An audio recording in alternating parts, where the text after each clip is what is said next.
Halo, Assalamualaikum warahmatullahi wabarakatuh. Berjumpa lagi dengan Bu Mita di Mapel PKWU atau Prakarya dan Kewirausahaan. Pada kesempatan kali ini, kita akan melanjutkan materi dari minggu lalu, yaitu masih mengenai kerajinan yang terinspirasi dari budaya lokal non-benda, khususnya pada tahap produksi. Tugas kalian pada hari ini adalah membuat kerajinan yang terinspirasi dari budaya lokal non-benda. Nah, sebelum kalian mengerjakan tugas, ada beberapa hal yang akan Ibu sampaikan pada materi berikut ini, supaya nanti kalian tidak bingung dan tahu apa yang harus kalian lakukan sebelum membuat sebuah kerajinan. Disimak ya. Apa sih seni kerajinan itu? Seni kerajinan adalah pekerjaan yang dilakukan dengan tangan dan membutuhkan keterampilan tertentu. Contohnya seperti yang kalian lakukan saat ini. Kemudian, untuk membuat sebuah kerajinan, kita memerlukan bahan dan alat. Untuk itu, kita akan mempelajari jenis dan karakteristik bahan ataupun alat kerajinan. Kita mulai dari bahan kerajinan ya. Secara umum, bahan kerajinan terbagi menjadi dua, yaitu berdasarkan sifat bahan dan berdasarkan sumber asalnya. Tentunya, ini akan memudahkan kalian ketika akan mengidentifikasi bahan-bahan kerajinan yang kalian butuhkan. Selanjutnya, berdasarkan sifat bahan. Dikategorikan menjadi 3 bahan-bahan kerajinan. Yang pertama ada bahan lunak, contohnya tanah liat. Sedangkan bahan keras, contohnya seperti kayu, batu, rotan, dan lain-lain.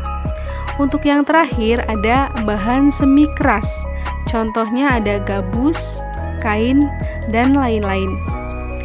Jadi, kalian bisa menggunakan salah satu dari bahan-bahan berdasarkan sifat bahannya sesuai dengan kebutuhan. Berdasarkan sumber asalnya, bahan kerajinan terbagi menjadi 2. Yang pertama ada bahan alam, yaitu bahan yang tersebar di bumi dari alam, contohnya kayu.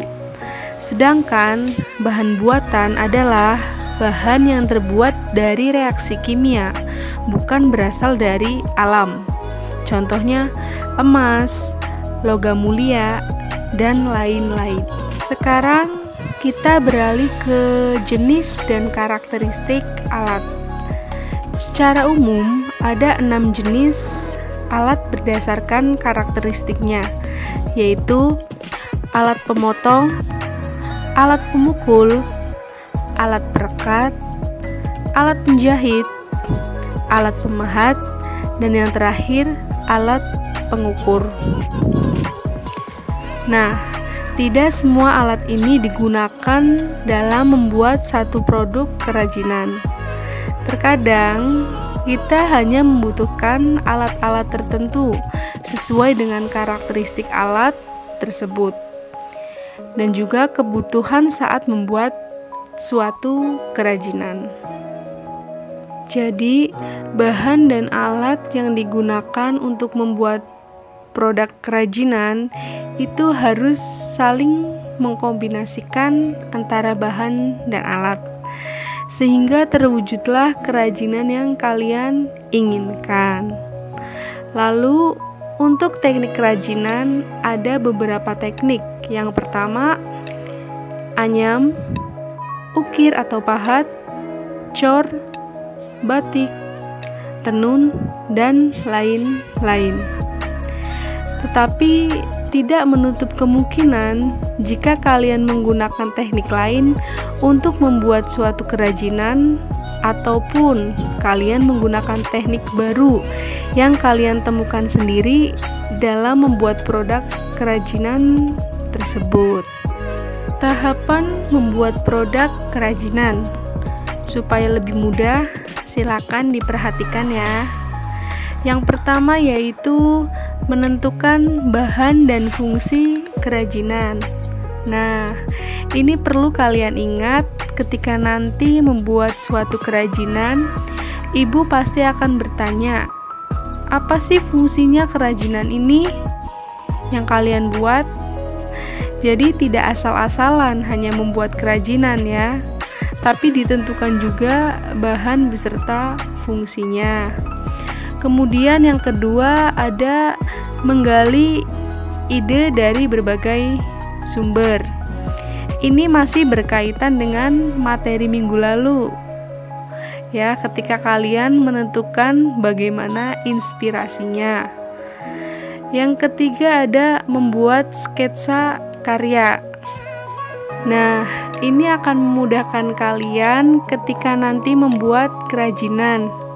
Bagaimana kalian memvisualisasikan ketika ide kalian ingin dibuat kerajinan itu akan seperti apa, ya. Kemudian yang keempat ada menyiapkan bahan dan alat.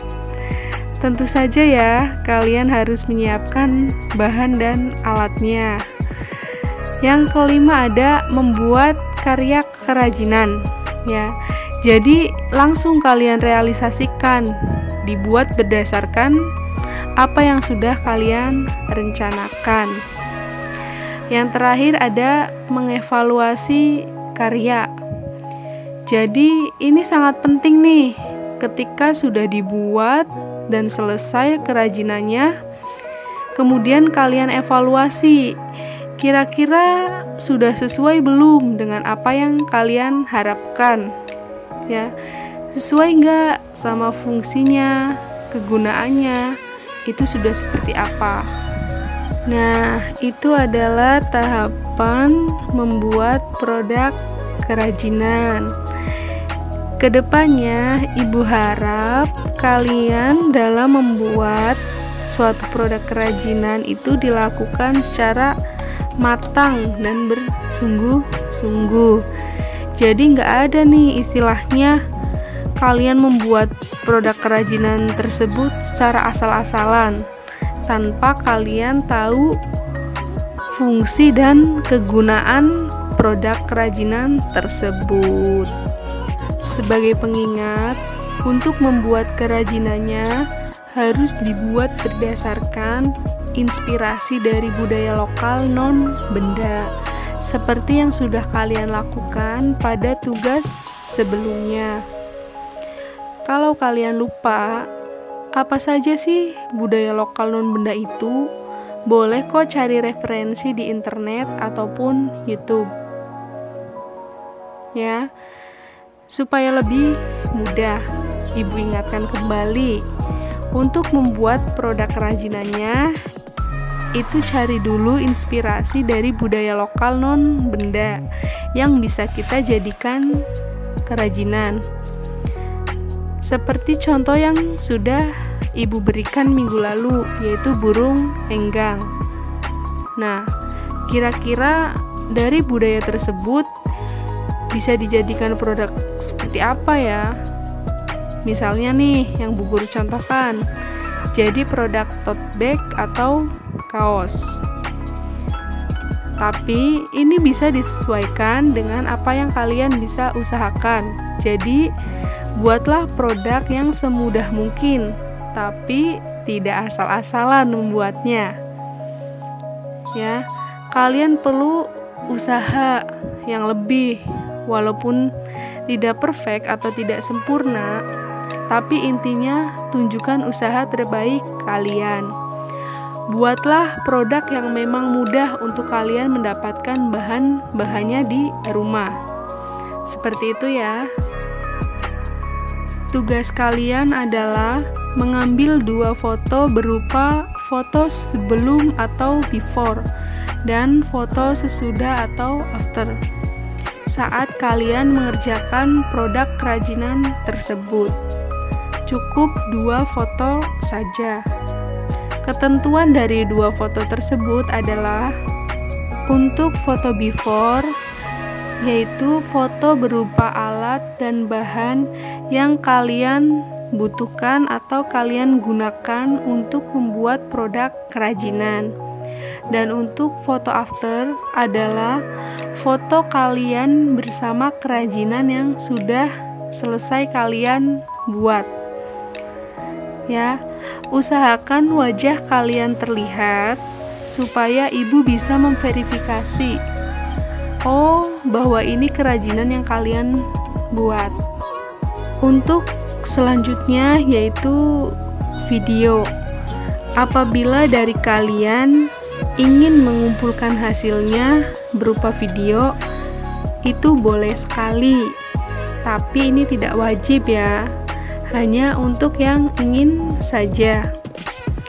Durasinya minimal 15 detik dan maksimal 60 detik.